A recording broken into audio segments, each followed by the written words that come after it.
Hello, hello. I'm Nicole Glenn, the co host of the LLC podcast. And it's an honor to introduce to our listeners inspiring women who are making a real difference in logistics and supply chain. With the LLC podcast, you'll hear inspirational stories, both personal and professional challenges our guests overcame, how their background shaped who they are today, and how they are empowering others to give back to their communities and often the world. Joining me today is Katie Date. So, welcome, Katie, to the LLC Thank you podcast. so much. I'm so Thank you excited so to have much, you. Nicole. I'm just going to throw a little bit out about you, and then I also want you to kind of Okay. just jump in and really tell our audience just a little bit more about you. So, I'm just going to read some insights. So, Katie's going to be has assumed the role of SVP, Industry Relations and Strategic Initiatives, which is a pivotal position that will focus on shipper relationships and attendance to facilitate the show's growth and elevate its content around the topics that are important to the industry, including gender diversity and DEI as a whole. And I should say that Katie is part of Manifest, so we're going to dive into that as well. But during her time at MIT, Katie was responsible for managing industrial relations as well as working with the International Network of Supply Chain and Logistics Excellence Centers to better connect them to research and corporate engagement opportunities. Additionally, Katie was responsible for the creation, implementation, and management of several custom executive education courses. So it does say that she is passionate about helping companies realize the benefits of diversity, equity, and inclusion in their organizations and in their supply chain. In 2018, she founded the MIT CTL Women in Supply Chain Initiative, which seeks to better understand gender balance in the supply chain management. The initiative aims to create knowledge and tools for people interested in creating more gender balance in their organizations, which is so fascinating because I'm actually going to be speaking with you, which we'll talk about later on some of the places where people can see you. But I'm going to be speaking on that exact topic at the Women in Supply Chain Forum. So it is so important to what's going on in the supply chain and logistics, transportation, and really every facet that touches what we do. So I've already talked a lot. Katie, so happy to have you here. If you can, just give a little bit more on the background of yourself and really what you've accomplished thus far in your career. Yeah, absolutely.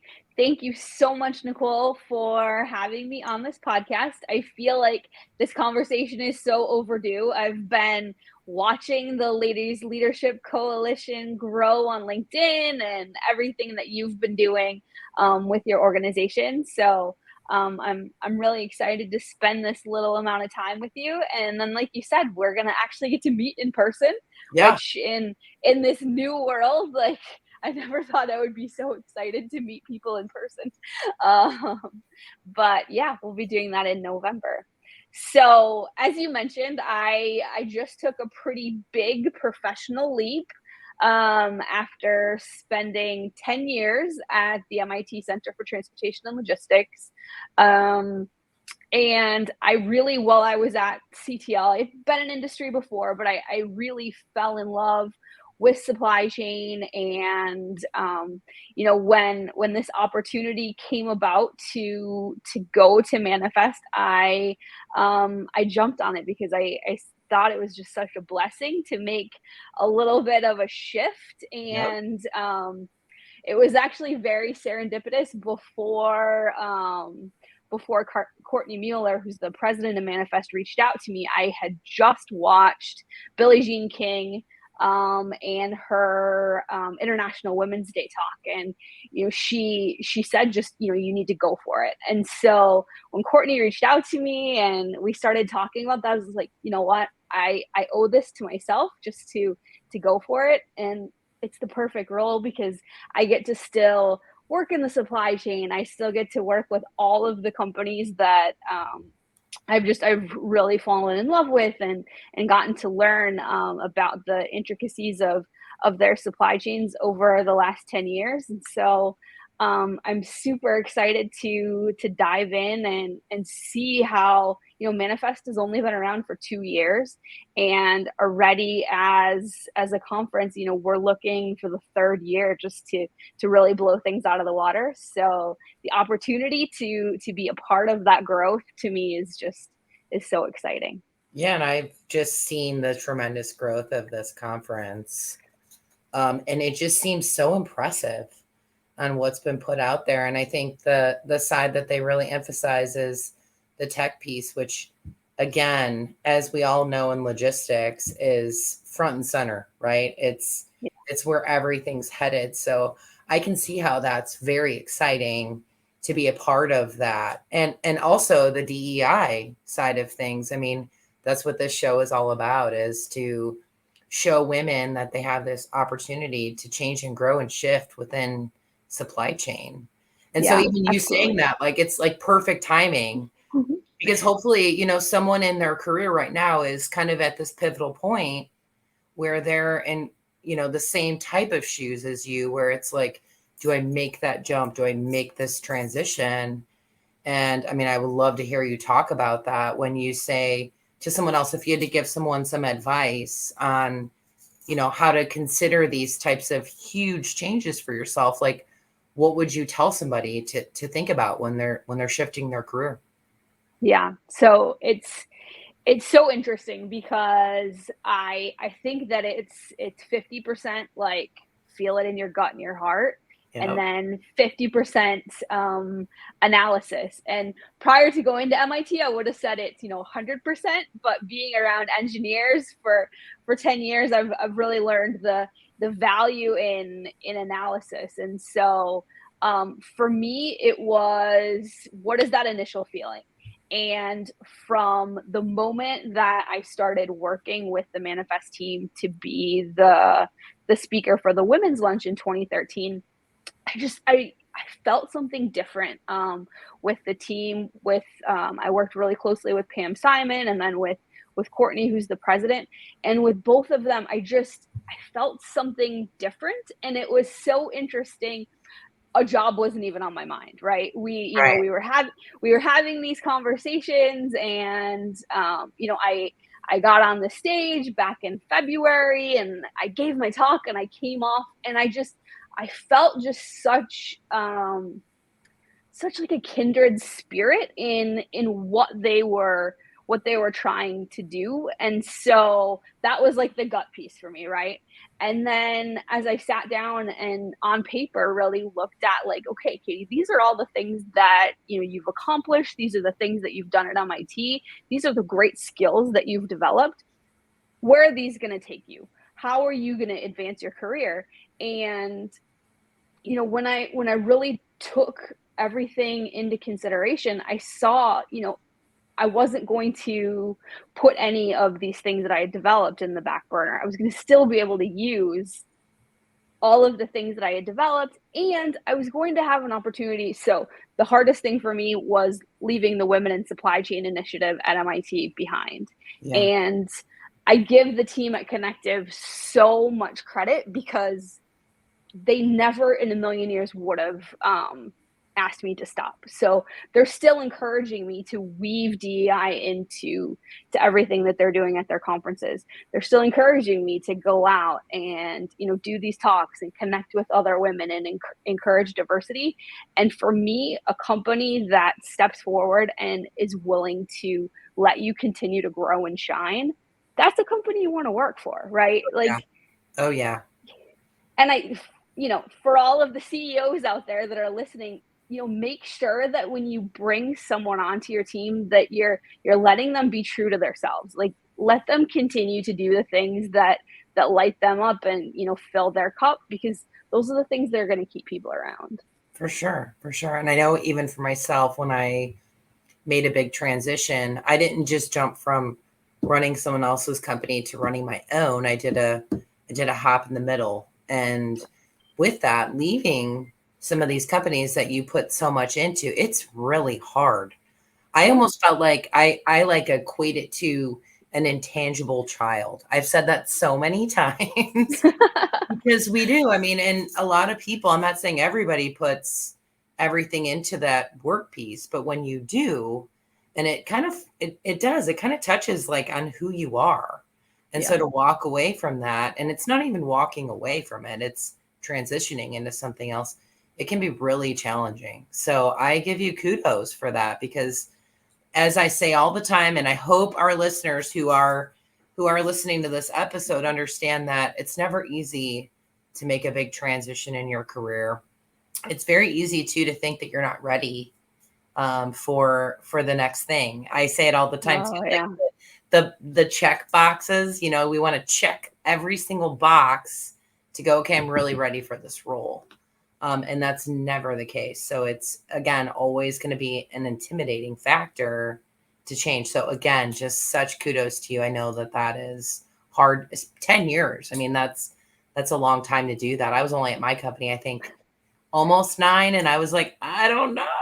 So I get it. I get it for I sure. equate it to like I sent my baby off to college. Like Yeah, I know that that's like they have all the tools to continue doing that, but it's time for me to move on and do other things. So sure. Sure. I totally get that. yeah. So now we're going to go into some of our like rapid questions with Okay. you. Um, so here's a great question that is thrown out there. Like we talk about mentorship, and I talk about this a ton on this show, right?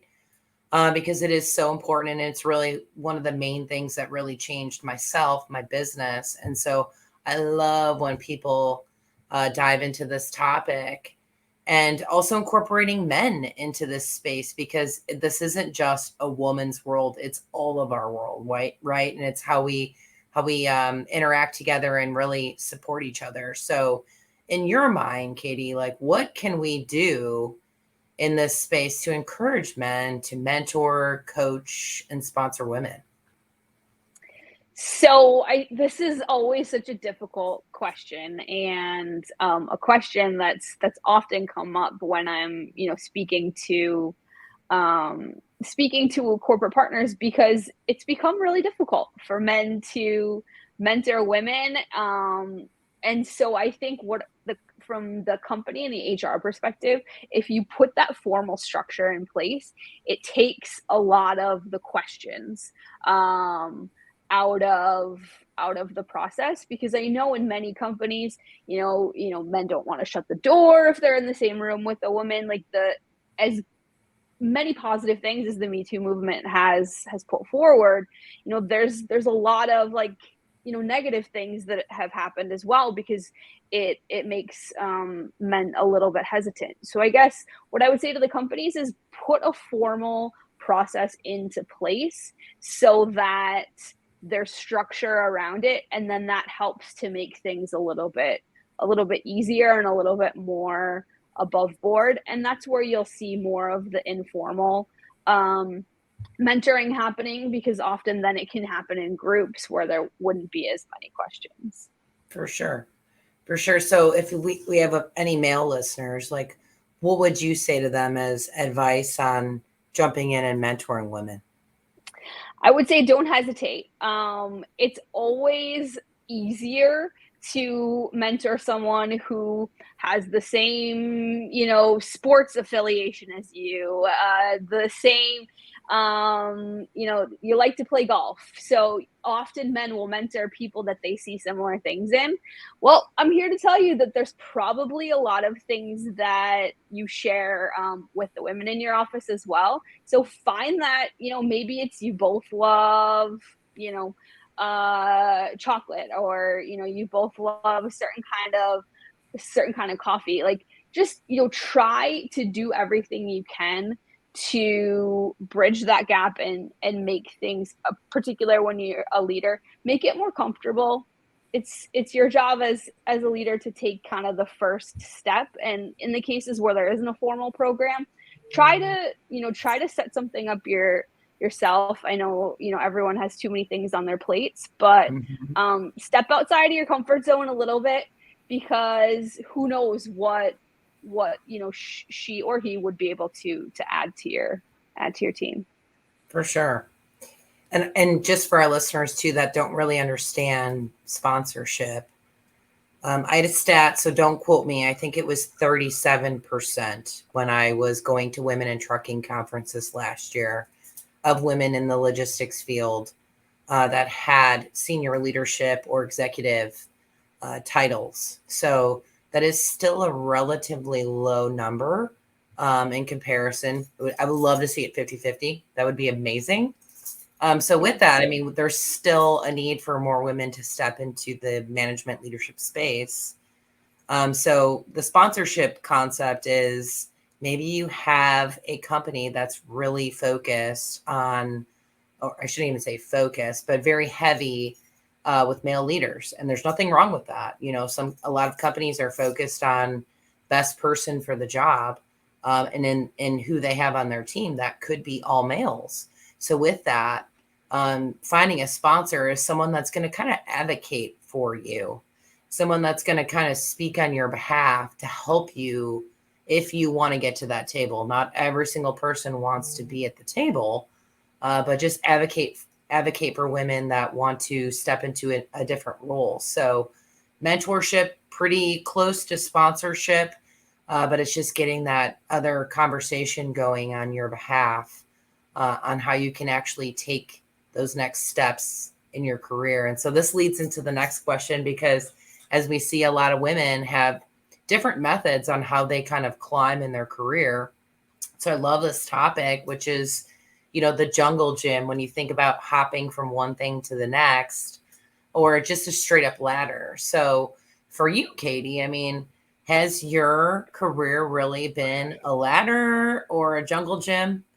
And then can you explain your path, including your ranges of jobs or the different types of careers that you've had within our space? Yeah, absolutely. So for me, it's definitely been a jungle gym, and in some instances, it's been a jungle gym where it's just completely gone laterally. Where I continue to just take on more and more rungs in that ladder, and then in a couple of cases, it's been huge jumps on that jungle gym. Um, in college, I went to school for communications and business and did a minor in women's studies. And I had no idea what I wanted to do after college. I was very fortunate to be walking around at a career fair and met a recruiter for Enterprise Holdings and did their management development program, which taught me everything from sales and marketing and business development and finance and how to, run a P&L, as well as it taught me a lot of humility. When you are a 23-year-old woman who needs to wear a suit to work, but is also, going to need to go out and vacuum a car if need be, you learn a lot of humility. And till this day, I bring that with me in every job I've been in. I'm more than happy to roll up my sleeves and go out and clear away the trash after catering, or do what I have to do. And I would say that has served me so well in my career, because when you show up as the person, doesn't matter what your title is, as the person who's willing to do whatever the team takes, it helps you really grow in your career. And during my time at Enterprise Holdings, I grew very fast because I, picked things up very quickly. And during my time at Enterprise, my partner at the time got into into an architecture program to get his master's degree. And so we took a huge leap of faith and moved from Milwaukee, Wisconsin to Boston, Massachusetts. I love Boston. Boston's awesome. Yeah. Yeah. And as like a small town Minnesota girl, it was quite the culture shock for me. And I got here to Boston and I said, we're going to be here for 2 years and then we're leaving. Like, I hate it here. But I was able to meet a leader at a consulting firm, a women-owned consulting firm here in Boston, and she changed my life. She taught me the value of mindfulness. She taught me the value of really making sure that you listen to everyone on the team. And she really, it was a huge diversion for me to go into the recruiting and HR space, but that's actually what brought me to MIT. So MIT was my client, and I was working with MIT and met the director of my center, and he's like, "Oh, so I see, you had a little bit of supply chain experience early in your career. I see that you can talk to people. I think you would be the perfect person to bridge that gap in between our researchers and our corporate sponsors." And so that's how I started out at MIT. I, started learning supply chain really from the basics. I had, worked in a distribution center in college, but that was the extent of my supply chain experience. And, 10 years later, I, had so many different opportunities within the center because of that can-do attitude, not having an ego, really willing to take on whatever someone else didn't want to do. Yep. And that's what leads me to today.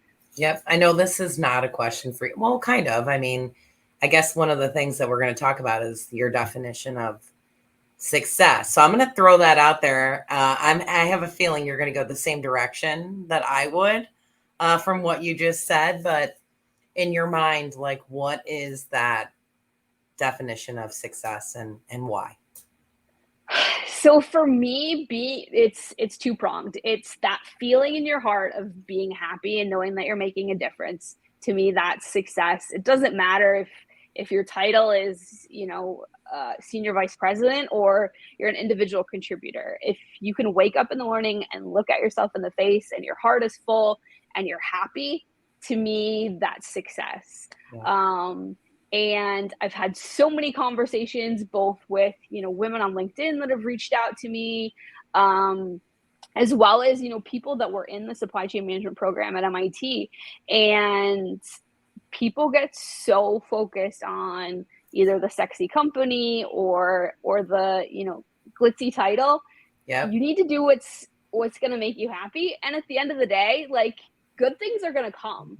So I'm one of those people where, like, you put all the good into the world and it's going to come to you. And I really feel like I'm, a poster child for that. You just put the good out into the world and it'll come to you. I agree. You said the word that I love. Well, you said roll up your sleeves, right? And in my mind, it's the word of initiative. Yeah. So again, I don't have this question listed out to you, but like, everything that you said is you're willing to just dive in, you take that initiative. I mean, how has that brought you success from your initiatives in your mind? Oh my goodness. It's given me more opportunities than I could possibly ever imagine. I mean, I grew up in small town Minnesota, and to think that now I live in Boston, Massachusetts, like, it's just, for me, like, you have to remain humble. And the worst thing that's going to happen if you put yourself out there, somebody's going to say no. And I think so many people are afraid of that word no. They're afraid to take the initiative and be vulnerable and put themselves out there. At the end of the day, like, it's just a no. Right. Which leads perfectly into this next concept, right? We talk about risk, because a no in someone's mind is taking a risk, like asking, I like to say asking outrageously, right? Yeah. Is taking a risk. But, what were some of the biggest risks that you had to take in your career to get to where you are? Well, so the first big risk was leaving behind a very successful job in Milwaukee, and at that time, like, a very good salary, to ultimately kind of put my partner, ahead and give him the opportunity to get his master's degree, to go to architecture school and go to a city where I knew no one. And at first thought everybody was mean, and people thought I was weird because, I talked to everybody. But ultimately that's what got me a job, by being able to like strike up those conversations. That was a huge risk. And it wasn't all pretty. Like, it was tough in the beginning, but it's a risk that, changed my life. And then leaving MIT, MIT is a big deal, and to leave that behind was a risk. But I can't remember who said it to me, but they can't take away the experience that I had. For sure. So maybe it wasn't as big of a risk in my mind as I made it out to be. And that's actually, I think a lot of people make Yep. things out to be way bigger deals in their mind than probably they really are. And so sitting down and really, having someone, I talk about this a lot. I have my kind of board of directors. I have the people that I go to for different things, and being able to go to that person who's pretty honest with you and talk through, like, is this really a big risk, or are you just making a bigger deal out of it than. Well, it's hard, right, Katie? It's your Yeah. life. And so Yeah. we can make something so, I don't even want to say small, because that's not small, right, by any No. means. But it's just this level of uncomfortable, unknown, right? That almost makes something that's just transitional feel like a risk until you really get in there and start understanding. And I know you could see this sign behind me that says everything happens for a reason. Yeah. It's funny, right? Like, if you think, I always do this, and I don't know if I'm a dork for doing this, but I go back these different like degrees in my life and see that if I didn't do this, which was so risky, at that point, like even you leaving Minnesota, and doing that, you wouldn't be where you are today. And so it's just that discomfort. So I think, I mean, a lot of people probably associate the word risk with just discomfort, because it's just, that's where that growth magical spot happens, right? Exactly. When you make those changes. But with that too, I mean, I know for me, when you get into a new spot, it can create, the feeling of the imposter syndrome, right? It's real. And Oh yeah. so, have you ever felt like an imposter at work at all? Oh my God. Me too. So I'll let It you talk would first. Yeah.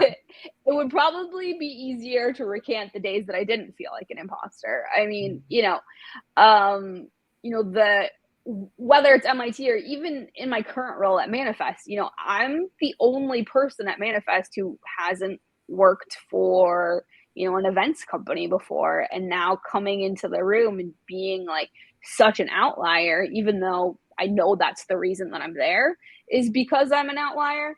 It's something that I have to remind myself every day. And obviously being at MIT and being surrounded by people with PhDs, like, that goes without saying that most days I felt like an imposter. And then being the only woman. I mean, we haven't even talked about the reason that I started the Women in Supply Chain Initiative, being the only woman at the table 95% of the time. Right. Right. So what tip would you give people to like really, or the reality of it, right? When you're seeing imposter or feeling like you're an imposter, like how have you been able to utilize that to move you forward? So I have this little trick that I started very early in my career.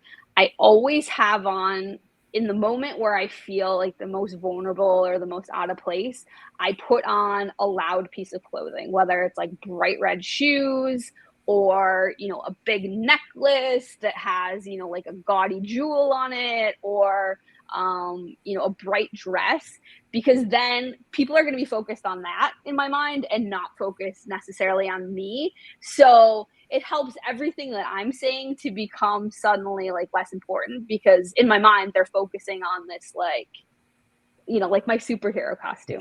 And my grandma actually, my grandma gave me that piece of advice, I think when I was like 13 or 14 years old. Like, she's like, you know, just have that one thing that you wear that everyone's going to focus on that, and then they're not focused on you. That's a good And tip. I've taken that through my whole career. So now people, this is the first time I've ever said this publicly. Now people are gonna know when I'm doing a speaking engagement, like These this is massive my earrings on, yeah, you know, yeah, something. yeah, Yeah. It's so funny because I actually wear yellow pants, or like bright clothes. I bought bright pink pants. Normally my whole wardrobe is like white, black, gray, tan, and then green yeah, since I own a company. And lately I've gone, you know what? I need to uplift my spirit. And so I've been doing that. I have bright yellow pants, bright pink pants, that just when I put them on, I go, nothing can get in my way today. Nothing. yep, And I've worn them to the office because we have a flex environment here. I've worn them to the office on a Friday when no one's around. And I always say, like, I can't be mad. I can't be sad. I can't question myself when I'm wearing yellow. And it yeah, really helps. It's so funny, you know, to like do something a little audacious. So yep. it's great. Yeah, funny that we connect on that. So we're already over time. I knew that this would go so fast with I you. know. I knew it. I knew it. But you have some great things coming up, and I would love for you to do some shout outs on where you're going to be speaking with these initiatives that you have. So please tell our audience, like, first of all, where can they find you to even just shoot you a message? And then second of all, where are you going to be speaking that they can come meet you face to face and hear what you have to say? Yes, absolutely. So I love connecting with people. So please don't hesitate to connect with me on LinkedIn. I love LinkedIn messages. My name is super easy to find on LinkedIn. I'm in a bright green dress in my picture, so I'm easy to find. Coming up, along with Nicole, will be speaking at the Women in Supply Chain Forum in November. I have the honor of being the keynote speaker and to kick off the first day, and I'm so excited. And then the Manifest Conference in Yeah. February. So please, everybody hit me up if you want to come to the conference. I would love to have you there. It's right before the Super Bowl, so the energy in Las Vegas in February ahead of the show is just going to be off the charts, and so Yeah. it's What a going to great place to be be, right? For Super the Bowl. place to So be. Yeah. if you guys want to attend, I would really look at that right now because I would assume that Yes. hotels are going to fill up. So hit up Katie if you're interested in attending. If you've seen, there's so much. You can go back to the Manifest website. You can go to their LinkedIn page.